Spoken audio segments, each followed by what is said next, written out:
Hello दोस्तों, आप लोग कैसे हैं। हमारी आज की कहानी का नाम है छोटा मकान। मनीष बेटा, बहू से कहना एक कमरा खाली कर थोड़ी साफ सफाई करवा ले। 2 दिन बाद दीदी आने वाली है। और हाँ, रीटा मीना भी 10 दिन बच्चों की छुट्टियां हैं तो आ रही हैं। तू तो जानता है हमारा मकान तो छोटा है तो सबको दिक्कत होगी। मैं और तेरी माँ भी 10 दिन के लिए उधर ही आ रहे हैं। वैसे भी छोटी बहू मायके जा रही है तो हम अकेले क्या करेंगे। ये भी कोई कहने की बात है पापा, घर आपका है, जब चाहे आओ। 10 दिन क्यों, मैं तो चाहता हूँ आप हमेशा के लिए हमारे साथ रहो। बहू से बता देना। मनीष ने घर आते ही प्रिया को सारी बात बताई। लेकिन मनीष, आप तो कह रहे थे तुझे मायके जाकर बहुत दिन हो गए हैं। 10 दिन छुट्टियां हैं तो तू चली जाना। 2 साल हो गए एक ही शहर में होते हुए भी मैं 4 दिन भी चैन से नहीं रह पाती माँ के घर। मेरा भी तो मन करता है ना। तो क्या करूं, मना कर दूं पापा को कि हम अलग रहते हैं, अब आप हमारी जिम्मेदारी नहीं हो, आप अपना देख लो। अरे उनका मकान छोटा है और सपना भी मायके जा रही है तो ये अच्छा है मनीष, हर छुट्टियों में देवरानी जी पीहर चली जाएं। जब मैं पापा जी से पूछती हूँ तो कह देते हैं तुम्हारा मायका तो यही है बहू, जब मन चाहे जा सकती हो। जैसे कि मेरा तो एक पैर मायके में तो दूसरा ससुराल में। हर बार उनके पास एक ही बहाना होता है, दीदी आ रही हैं, मकान छोटा है, बेटियां आ रही हैं, मकान छोटा है। बात यह नहीं है कि मैं उनके आने से ना खुश हूँ, पर यहाँ आने के बाद भी गुण तो वो हमेशा सपना के ही गाते हैं, चाहे फिर मम्मी जी पापा जी हो या रीटा मीना। देखो प्रिया, अब खुशी खुशी करो या दुखी होकर, करना तो तुम्हें ही है। 2 दिन बाद सब आ गए, बुआ जी, रीटा मीना, उनके बच्चे, मम्मी जी, पापा जी और देवर भी।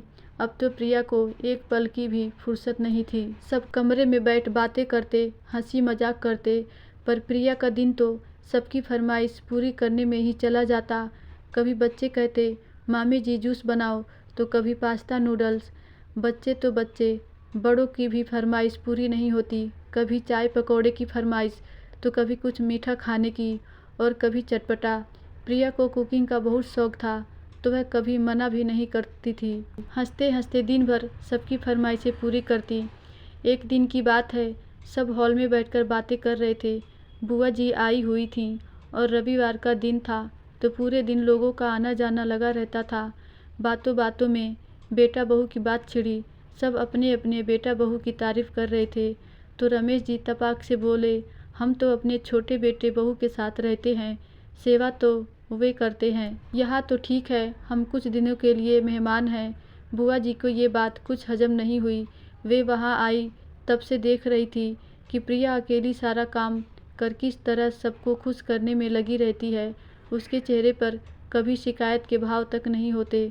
उन्होंने कहा, रमेश, रहते तुम भले अपनी छोटे बेटे बहू के साथ हो, पर मेहमानों की आवभगत व्यवहार संभालना ये तो सब बड़ी बहू ही करती है। आज 10 साल हो गए मनीष की शादी को, 8 साल से तुम्हारे साथ था और 2 साल से जुदा है, पर हर बार जब मैं आती हूँ, रीटा मीना आती हैं, सेवा तो बड़ी बहू ही करती है।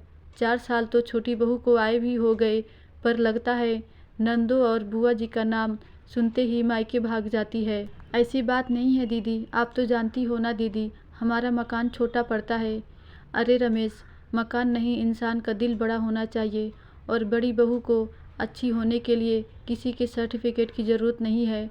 उसका दिल कितना साफ़ है ये तो उसके चेहरे पर झलकता है। तुम चाहे अपने छोटे बेटे बहू के साथ रहो, पर सेवा तो बड़ी बहू ही करेगी, ये मेरा तजुर्बा कहता है। आज बुआ जी के मुख से अपने लिए तारीफ़ें सुन प्रिया को अपने सेवा का मेवा मिल गया। धन्यवाद दोस्तों, आशा करती हूँ ये कहानी आपको ज़रूर अच्छी लगी होगी।